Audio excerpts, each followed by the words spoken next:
ಕಮಲ್ ಹಾಸನ್ ಅವರ ಕನ್ನಡ ವಿರೋಧಿ ಹೇಳಿಕೆ ಸಾಕಷ್ಟು ಚರ್ಚೆ ಆಕ್ರೋಶಕ್ಕೆ ವ್ಯಕ್ತವಾಗ್ತಾ ಇದೆ. ಮಾತುಕತೆಯನ್ನು ಮುಂದುವರಿಸ್ತೀನಿ ನಾನು ಶಿವರಾಮೇಗೌಡರ ಜೊತೆಯಲ್ಲಿ. ಶಿವರಾಮೇಗೌಡರೆ, ಕೆಲವರೆಲ್ಲ ಬೇಕಾಬಿಟ್ಟಿಯಾಗಿ ಕರ್ನಾಟಕಕ್ಕೆ ಬಂದು ಪುಕ್ಸಟ್ಟಿಯಾಗಿ ಚೆನ್ನಾಗಿ ಹೊಟ್ಟೆ ತುಂಬ ಉಂಡ್ಕೊಂಡು ಹೋಗ್ತಾರೆ.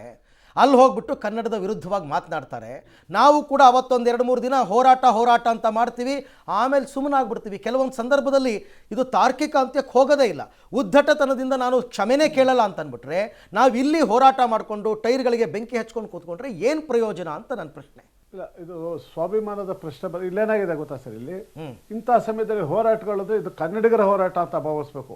ಯಾರೋ ಒಂದಷ್ಟು ಕನ್ನಡ ಪರ ಹೋರಾಟಗಾರರು ಇದ್ದಾರೆ, ಅದು ಅವ್ರ ಜವಾಬ್ದಾರಿ, ಅವ್ರು ಮಾಡ್ತಾರೆ ಅಂತೇಳಿ ಅವ್ರಿಗೆ ತಲೆ ಮೇಲೆ ಒರೆಸಿಬಿಡ್ತಾರಲ್ಲ, ಇದು ಒಂದು ತಪ್ಪು. ಇದು ಮೊದಲು ಕನ್ನಡ ಚಿತ್ರರಂಗದವರು ಇದಕ್ಕೆ ದೊಡ್ಡ ಧ್ವನಿಯಾಗಿ ನಿಲ್ಲಬೇಕು. ಯಾಕಂದ್ರೆ ಇವರೆಲ್ಲ ಕನ್ನಡದಲ್ಲಿ ಅನ್ನ ತಿಂದೆ, ಕನ್ನಡದಲ್ಲಿ ಬೆಳೆದೆ, ಕನ್ನಡದಲ್ಲಿ ಮಾಡಿದೆ ಅಂತ ಹೇಳ್ತಾರಲ್ಲ, ಇವ್ರುಗಳು ಇದರ ಸತ್ಯಾಂಶವನ್ನು ಅರಿತು ಮೊದಲು ಸ್ಪಷ್ಟವಾಗಿ ಭಾಷೆಗೆ ಅನ್ಯಾಯವಾದಾಗ ಡಾಕ್ಟರ್ ರಾಜ್ಕುಮಾರ್, ವಿಷ್ಣುವರ್ಧನ್, ಅಂಬರೀಷ್ ಎಲ್ಲ ಹೇಗಿದ್ರು ಆ ರೀತಿ ಇಂದಿನ ಪೀಳಿಗೆ ನಟರು ಇಲ್ಲ ಅಂತಕ್ಕಂಥದ್ದು ನಮಗೆ ಸ್ವಲ್ಪ ಒಂದು ರೀತಿ ಆ ವಿಷಯದಲ್ಲಿ ನೋವಿದೆ. ಇಲ್ಲಿ ಕಮಲ್ ಹಾಸನ್ನ ನಾವು ಬರೀ ಕಲಾವಿದ ಅಂತ ತೊಗೊತಿದ್ದೀವಿ. ಅವನು ಕಲಾವಿದ ಅಲ್ಲ ಸರ್, ಒಬ್ಬ ರಾಜಕಾರಣಿ. ಅವನು ಈಗಾಗಲೇ ನೆಲ ಕಚ್ಚಿರೋ ರಾಜಕಾರಣಿ. ಅವ್ನಿಗೆ ಯಾವ ಅಸ್ತಿತ್ವ ಇಲ್ಲ. ತಮಿಳ್ನಾಡಿನ ನೆಲೆಗಟ್ಟಿನಲ್ಲಿ ನೋಡೋದಾದ್ರೆ ತಮಿಳರ ಅಸ್ಮಿತೆ ಬಗ್ಗೆ ಮಾತಾಡಿದ್ರೆ ಅವನೊಬ್ಬ ನಾಯಕರಾಗ್ಬಿಡ್ತಾರೆ ಅನ್ನೋ ಒಂದು ಭ್ರಮೆಯಲ್ಲಿದ್ದಾರೆ. ಅದು ಜಯಲಲಿತಾ ಆಗಿರ್ಬೋದು, ಕರುಣಾನಿಧಿ ಆಗಿರ್ಬೋದು, ಇಲ್ಲ MJR ಆಗಿರ್ಬೋದು. ಆ ಒಂದು ನಿಟ್ಟಿನಲ್ಲಿ ಏನಾದರೂ ನಾನು ಪ್ರಯತ್ನ ಪಟ್ಟರೆ ಆಗತ್ತೆ. ಯಾಕಂದ್ರೆ ಇವನು ಹಿಂದೆ ಕನ್ನಡವನ್ನ ನನ್ನ ಚಿಕ್ಕಮ್ಮ ಅಂತ ಹೇಳಿದ, ನನ್ನ ತಾಯಿ ಸಮಾನ ಅಂತ ಹೇಳಿದ. ನಾವು ಇವನ ಜಾತಿ, ಧರ್ಮ, ಭಾಷೆ ಎಲ್ಲವನ್ನು ಬಿಟ್ಟು ಈತನ ಸಿನಿಮಾಗಳನ್ನ 100 ದಿವಸ ಥಿಯೇಟರ್ಗಳಲ್ಲಿ ಓಡಿಸಿದ್ದೀವಿ. ಕನ್ನಡಿಗರು ಕನ್ನಡದ ನೆಲದಲ್ಲಿ ಇವೆಲ್ಲ ಕೊಡುಗೆಯನ್ನು ಕೊಟ್ಟಂತ ಕನ್ನಡಿಗರ ಮೇಲೆ ಇವತ್ತು ಕನ್ನಡದ ಭಾಷೆ ಮೇಲೆ, ಸಂಸ್ಕೃತಿ ಸಂಸ್ಕಾರಗಳನ್ನ, ಅದರ ಹಿನ್ನೆಲೆಯನ್ನು ಅರಿದಲೆ ಈ ರೀತಿ ದುರಂಕಾರದ ಮಾತುಗಳಾಡಿದಾಗ ಈ ನಾಡಿನ ಪ್ರಭಾವಿಗಳು ಕನ್ನಡದ ಅಸ್ಮಿತೆಗೆ ಇರ್ತಕ್ಕಂಥವ್ರು ಮೊದಲು ಧ್ವನಿ ಆಗಬೇಕು. ಇದು ಹೋರಾಟಗಾರರಿಗೆ ಮಾತ್ರ ಸೀಮಿತ ಮಾಡಬಾರ್ದು. ಆದ್ರೂ ಪರವಾಗಿಲ್ಲ, ಹೋರಾಟಗಾರರು ನಮ್ಮ ಧ್ಯೇಯ. ಆತನಿಗೆ ನೀವು ಹೇಳಿದ್ರಲ್ಲ, ಎಲ್ಲ ಒಂದ್ ಕಡೆ ಬೆಂಕಿ ಹಚ್ಚೋದು ಮಾಡೋದು, ಇಷ್ಟು ಮಾಡೋದ್ರಿಂದ ಏನೂ ಆಗೋದಿಲ್ಲ. ತಾರ್ಕಿಕ ಅಂತ ತಮಗೆ ಗೊತ್ತಿರ್ಬೋದು. ರಜನಿಕಾಂತ್ ಬಾಯಲ್ಲಿ ಕ್ಷಮಾಪಣೆ ಕೇಳಿ ಇನ್ನೆಂದೂ ನಾನು ಇಂಥ ತಪ್ಪು ಮಾಡಲ್ಲ, ನಾನು ಇನ್ನು ಮುಂದೆ ಮಾತಾಡ್ಬೇಕಂದ್ರೆ ಬಹಳ ಎಚ್ಚರಿಕೆಯಿಂದ ಮಾತಾಡ್ತೀನಿ ಅಂತ ರಜನಿಕಾಂತ್ ಹೇಳಿದ್ರು. ಕನ್ನಡಿಗರಿಗೆ ಕಾವೇರಿ ವಿಷಯದಲ್ಲಿ ವಿಷಜಂತುಗಳು ಅನ್ನೋ ಪದ ಬಳಕೆ ಆದಾಗ ಆ ರೀತಿಯ ಒಂದು ದೈತ್ಯ ಶಕ್ತಿನ ಕಮಲ್ ಹಾಸನ್ಗೆ ಸಮಸ್ತ ಕನ್ನಡಿಗರು ತೋರಿಸ್ತೀವಿ. ಯಾವುದೇ ಅನುಮಾನ ಇಲ್ಲ, ಕನ್ನಡದ ಮುಂದೆ ಯಾರೂ ದೊಡ್ಡವರಲ್ಲ ಅಂತಕ್ಕಂಥ ಸಂದೇಶವನ್ನ ಆತನಿಗೆ ತಿಳಿಸ್ತೀವಿ ಸರ್. ಓಕೆ, ಭಾಷೆಯ ವಿಚಾರದಲ್ಲಿ ಜ್ಞಾನ ಅನ್ನೋದು ತುಂಬ ಇಂಪಾರ್ಟೆಂಟು ಸರ್. ಸೊ ನೀವು ಆಗಲೇ ಹೇಳ್ತಾ ಇದ್ರಿ, ನಾನು ಕೇಳ್ತಾ ಇದ್ದೆ ನಿಮ್ಮನ್ನ, ನಮ್ಮ ಕನ್ನಡ ಭಾಷೆ ಸ್ವತಂತ್ರಗೊಂಡಿದ್ದು ಯಾವಾಗ, ಕವಲು ಹೊಡೆದಿದ್ದು ಯಾವಾಗ, ದ್ರಾವಿಡ ಕುಟುಂಬಗಳ ಭಾಷೆಯಿಂದ ಅಂತ. ಸೊ ಅದನ್ನು ಮುಂದುವರಿಸಿ. ಆಮೇಲೆ ಹಲ್ಮಿಡಿ ಶಾಸನದ ಬಗ್ಗೆ ತುಂಬಾ ಜನಕ್ಕೆ ಹಲ್ಮಿಡಿ ಶಾಸನ ಕನ್ನಡದ ಮೊದಲ ಶಾಸನ ಅಂತ ಗೊತ್ತು. ಏನಿದೆ ಅದರಲ್ಲಿ, ಏನು ಬರೆದಿದ್ದಾರೆ ಅನ್ನೋದು ಗೊತ್ತಿಲ್ಲ ತುಂಬಾ ಜನಕ್ಕೆ. ಅದನ್ನು ವಿವರಿಸಿ. ಸ್ವಲ್ಪ ಸಮಯ ಕೊಡಿ ದಯವಿಟ್ಟು. ನಾನು ನಮ್ಮ ಹರಪ್ಪ ಮಹೇಂಜೋದಾರೋ ಬಗ್ಗೆ ಹೇಳ್ತಾ ಇದ್ದೆ. ಅದಷ್ಟೇ ಅಲ್ಲ, ಆಮೇಲೆ ಛಾಂದೋಗ್ಯ ಉಪನಿಷತ್ತು ಅನ್ನೋ ಒಂದು ಉಪನಿಷತ್ತಿನಲ್ಲಿ ಕೂಡ ಬರ್ತಕ್ಕಂಥ 1-2-3 ಪದಗಳನ್ನು ತೆಗೆದುಕೊಂಡು ಗೋವಿಂದ ಪೈಯವರು ಚೆನ್ ಅನ್ನುವಂಥ ಒಂದು ಪದ ಇದೆ ಮತ್ತು ಮಠಚಿ ಎನ್ನುವಂಥ ಒಂದು ಪದ ಇದೆ.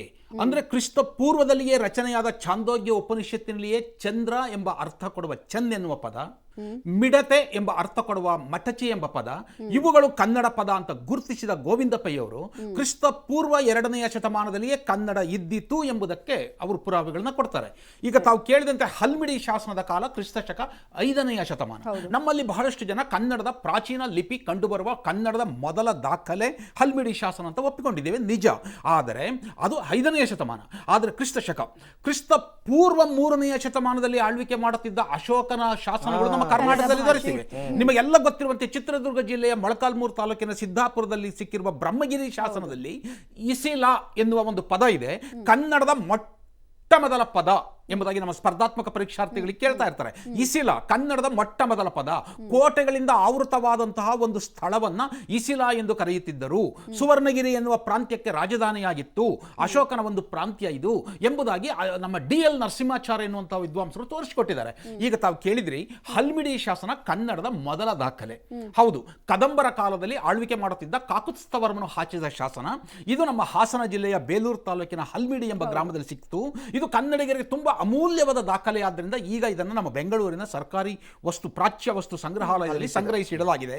ಈ ಹಲ್ಮಿಡಿ ಶಾಸನದಲ್ಲಿ ನಮ್ಮ ಕನ್ನಡ ನಾಡಿಗಾಗಿ ಹೋರಾಡಿದಂತಹ ತಮಿಳುನಾಡಿನ ಕಂಚಿಯ ಪಲ್ಲವರ ದೊರೆಗಳನ್ನು ಸೋಲಿಸಿದಂತಹ ವಿಜಾರಸ ಎನ್ನುವ ಸೇನಾಧಿಪತಿಯೊಬ್ಬನಿಗೆ 2 ಗ್ರಾಮಗಳನ್ನು, ಪಲ್ಮಿಡಿ ಮತ್ತು ಮೂಳಿವಳ್ಳಿ ಎನ್ನುವ 2 ಗ್ರಾಮಗಳನ್ನು ದಾನವಾಗಿ ಕೊಟ್ಟ ಕಾಕುತ್ಸ್ಥವರ್ಮನ ದಾನದ ವಿಚಾರವನ್ನು 16 ಸಾಲೆಗಳಲ್ಲಿ ಉತ್ಕೀರ್ಣಿಸಲಾಗಿದೆ.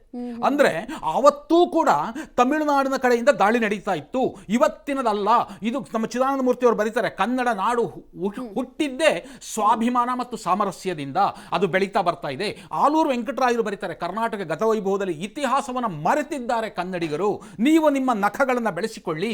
ಅವರು ಅದಕ್ಕೆ ಕುರಿತನವನ್ನು, ನಮ್ಮ ಕುವೆಂಪು ಹೇಳ್ತಾರಲ್ಲ, ಅನಿಕೇತನ ಪ್ರಜ್ಞೆಯಲ್ಲಿ ಇದ್ದರೆ ಸಾಲದು, ಕುರಿತನವನ್ನು ನೀಗಿಕೊಂಡು ಸಿಂಹಗಳಾಗಿ ಅಂತ ಹೇಳ್ತಾರೆ. ಅಂದ್ರೆ ಅವತ್ತಿನಿಂದಲೂ ಕೂಡ, ಪಲ್ಲವರ ಕಾಲದಿಂದಲೂ ಕೂಡ ನಮ್ಮಲ್ಲಿ ಅವತ್ತಿನ ಆ ಪಲ್ಲವರ ಒಂದು ಆಕ್ರಮಣಕಾರಿ ಮನೋಭಾವವೇ ನಮ್ಮ ಮಯೂರನಿಗೆ ಒಂದು ಸ್ವಾಭಿಮಾನವನ್ನು ಕೆರಳಿಸ್ತು. ಆ ಕನ್ನಡ ನಾಡು ಹುಟ್ಟಿಕೊಳ್ಳುವುದಕ್ಕೆ, ಕ್ರಿಸ್ತಶಕ 4ನೇ ಶತಮಾನದ ಪೂರ್ವಾರ್ಧದಲ್ಲಿ ಕನ್ನಡ ನಾಡು ಹುಟ್ಟಿಕೊಳ್ಳುವುದಕ್ಕೆ ಕಾರಣವಾಗಿದ್ದೇ ಕನ್ನಡಿಗರ ಸ್ವಾಭಿಮಾನ.